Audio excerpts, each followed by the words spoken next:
Alright, welcome back to my little YouTube channel I have here on YouTube.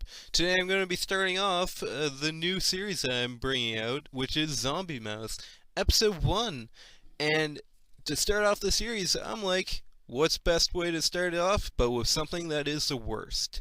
So I'm going to be choosing 5 worst weapons you can use in the zombie apocalypse.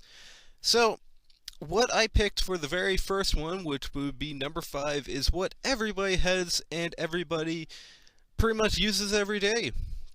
That would be your bare hands. Why did I pick this? It's not really. I don't really need to explain myself that much, but what I really need to say is that once you're starting to fight a zombie with bare hands, like, there's nothing on your hands. Maybe you have gloves on, maybe not. I don't know what you would have on your hands.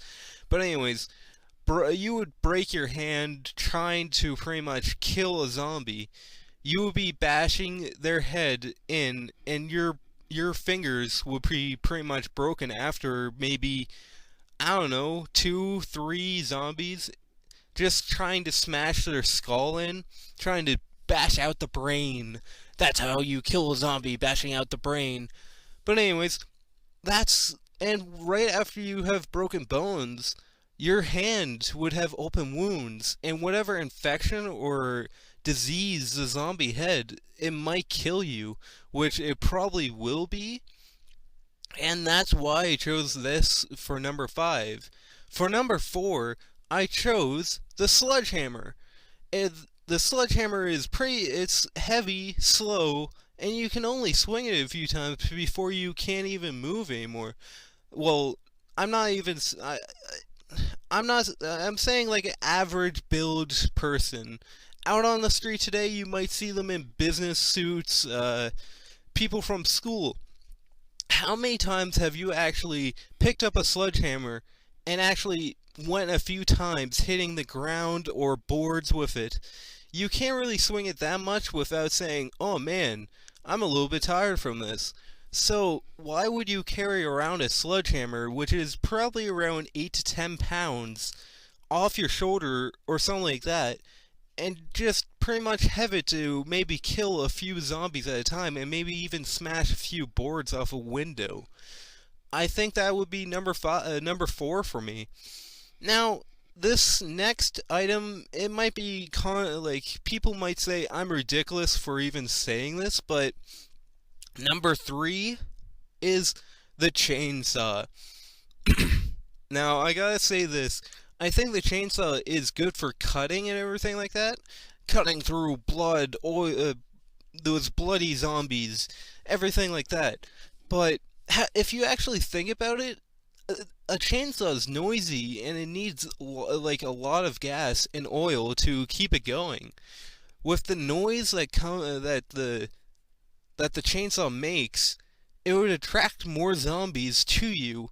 They would hear it and come towards you. Now, I say a lot of gas because the chainsaws that I worked around and actually used, maybe you would get 4 to 5 hours with one tank. Now, with that saying, once you're out of gas and oil, what are you going to be doing after that? Carrying around 11 or 12 pound chainsaw like on your back? Like, this is the exact same situation with the sledgehammer. It's really easy to cut through, and it's really easy to chop through stuff, and maybe there's a wooden door that you need to get through. But would you risk the sound of the chainsaw going through the door to maybe benefit with you maybe getting a few medicine or food items? I don't think so. That's why I picked number 3. Picked it for number 3, even though it is useful for some situations. Maybe there's a tree blocking your way through a backwooded area. Maybe you would want to risk it, but truthfully, I wouldn't. Now,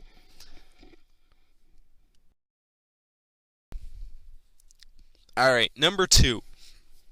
This might be the one that brings me down, or maybe the next one, which would be my top 1. But anyways, let's get right into it. Number 2, a samurai sword. I'm not saying a regular sword or katana, whatever you want to call it. I'm saying a fake sword that you find in any, like, maybe knife shop or anything like that, just cheap end ones where they're made from China. I want to ask people out there, how many of you actually seen or held a real katana sword? The ones that I see go off is maybe a few $100s, maybe even a grand or a few grand. Now, with that saying, a fake samurai sword maybe a lot of people found in their local convenience stores or local malls or even, I don't know, off the street vendor. And right when you see that made in China, you'll be like, I'm set. I have a katana now. I could do whatever I want. And even if you ask your buddy or friends, what would you pick for going into a zombie apocalypse for a melee weapon without any ammo or anything? They would choose an axe or a sword, like I said. So saying like that with a fake sword, not many people actually seen or held a real katana, unless if you know somebody who knows somebody that let you hold it for a few minutes. And with that saying, how many times can you even use a fake sword? 10, 40, 100, 500 times with it even going to break? And like I'm gonna say, that's my number two pick. If you want to say down in the comment section, like saying, I'm an idiot because I don't know any better, because I don't know anything about your life. And right now, I'm going to say it right now. I don't know what you would say, but this is my top two picks. Now, for my very top pick is your own car. What do I say about my own car or somebody's car? Maybe they have a truck. They can run over everything all day long and not worry about it. But right when I say run over, how many times can you hit a zombie without damaging your truck? When I think about somebody getting hit by a car, the car wouldn't be moving very fast after that point. Maybe you will break your windshield. And in a zombie apocalypse, where are you going to go? To the local mechanic? No, he might be dead and turned into a zombie and might even be in that, like, the shop. And what are you going to do if your spring or muffler breaks or, I don't know, the engine shuts down? What are you going to do at that point? Your car is pretty much totaled. And you don't have anywhere to go and fix it. Unless if you're a mechanic yourself and you have maybe a pack full trailer full of parts for your fancy truck or fancy car. So that's why I picked number one. If you go into a horde, you're gonna be like, I can take them maybe. Maybe I feel suicidal today, and you run into them. How many of them are you gonna get through? 2, maybe 10, 15 zombies before you start slowing down and get stuck? And then what's your point at that point? What are you going to do? Climb out of your car and say, I got this, I got my sword. Then your sword breaks. Then you're like, oh crap, I don't know what to do. And that's pretty much why I picked number one, your car. Once you hit a few zombies, your car's going to break down. And I would say, again, like the chainsaw, the gas situation or oil situation, you're going to run out eventually, and you don't want to waste gas running over zombies and damaging your car just to kill maybe one zombie. And even if you run over a zombie, what's going to happen? Their legs are going to get broke, and maybe they won't even get they won't even get hurt from that. They might get up right afterwards and come after you again, and your car might be broke at that point. So, that's why I picked number one, your car. So, that's my top 5. You can leave right now, or I'm going to tell you what's going to happen next week. Next week is my top 5 weapons.